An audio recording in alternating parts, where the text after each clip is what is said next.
เธอต้องสตรอเบอรี่มรกตแล้วหญิง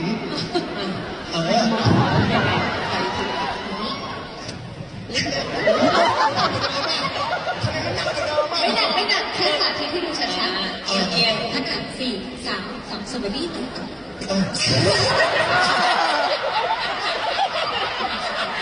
กินน้ำลูกโป่งตี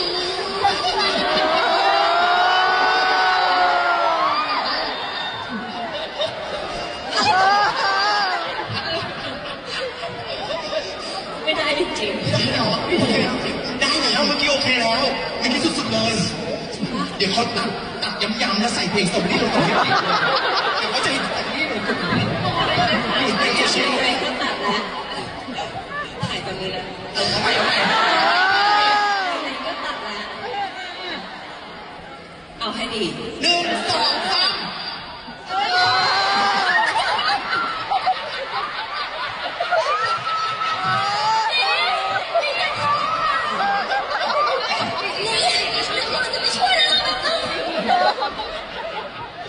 ตำนานมีอีกอันหนึ่ง